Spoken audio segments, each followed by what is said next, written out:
Kamusta po kayo? Bago po ang lahat, first things first.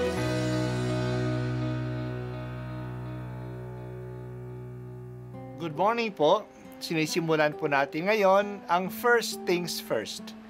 At dito po, tinatalakay natin sa unang bahagi ng umaga natin ay ang first readings na binabasa po sa banal na misa.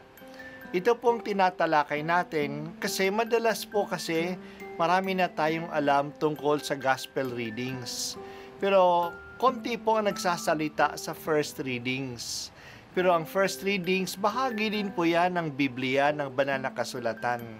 Kaya susubaybayan po natin ang mga first readings, basahin po natin at kuminsan kailangan ng basahin ng 2 o 3 beses bago maintindihan kasi hindi po tayo familiar sa mga istorya at sa mga kaisipan na tinatalakay dito. Ang pagbasa mula sa unang sulat ni Apostol San Pedro, mga pinakamamahal, tungkol sa kaligtasang ito, masusing nagsiyasat at nagsuri ang mga propetang humula sa kaloob na itong nakalaan sa inyo. Sinuri nila kung kailan at paano ito mangyayari.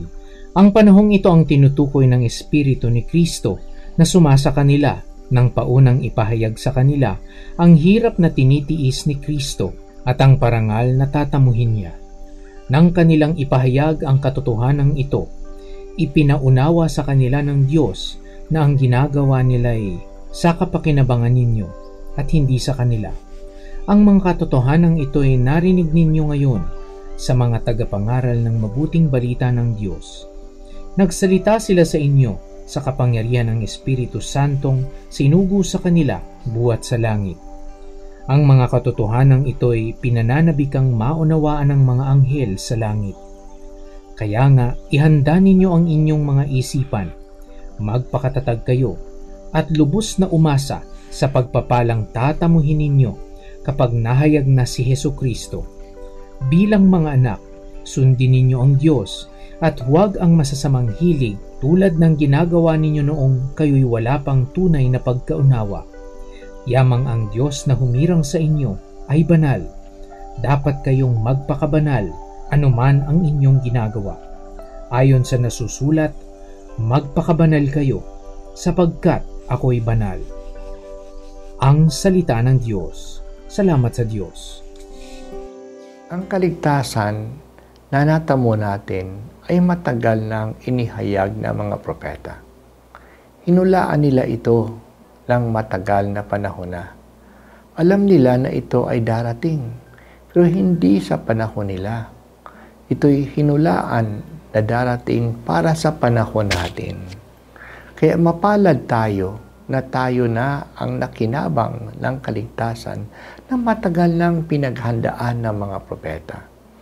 Nagsalita sila sa kapangyarihan ng Espiritu Santo. Ngayon ay natupad na ito sa panahon natin. Talagang mapalad tayo. Kaya ngayong mas magsumikap tayo na matamo natin ang kaligtasan ito. Nandito na nga ang kaligtasan. Pero ito ba ay mapapa sa atin? Depende na ito sa atin. Kaya huwag na tayong sumunod sa mga hila ng laman. Tulad noon na hindi pa natin alam ang kaligtasan at hindi pa natin nauunawaan ang mga pangako ng Diyos. Kaya ngayon lumakad na tayo sa landas ng kabanalan. Magpakabanal na tayo at sundin natin ang utos niya mula pa sa lumang tipan na magpabanal kayo kasi ang Diyos natin ay banal. Bilang mga Kristiyano, hindi lang sapat na tayo ay maging mabait at hindi nakakagawa ng masama. Magpakabanal tayo. Ang bawat isa sa atin ay tinatawag sa kabanalan. Ano ba ang kabanalan? Ang kabanalan ay ang pagtupad kay Hesukristo, pagtulad kay Hesukristo. Tinutularan natin ang kanyang pag-iisip, ang kanyang pag-uugali, ang kanyang misyon. Kaya nga ang palaging paanyaya sa atin ni Jesus ay Come, follow me.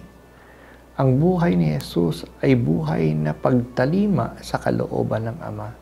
Sinabi ni Jesus na siya ay naparito upang sundin ang gusto ng Ama.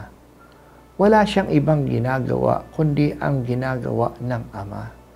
Ganyan din sana ang buhay natin. Hindi natin pagsisisihan kung sumusunod tayo sa kagustuhan ng Diyos. Pero madalas tayong nagsisisi kung ginagawa natin ang gusto natin, na madalas ay hindi pa mabuti sa atin. Ang kaligtasan ay si Jesus. Mapalad tayo na kilala natin siya. Alam natin kung sino siya.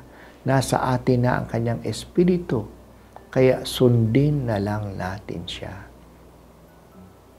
Ang kabanalan nga ay ang layunin ng ating buhay. Pinahintulutan mo kami, Panginoon, na makibahagi sa kabanalan mo. Salamat sa tiwalang ito. At gabayan mo kami na matamo namin ang kabanalan na inaalok mo sa amin.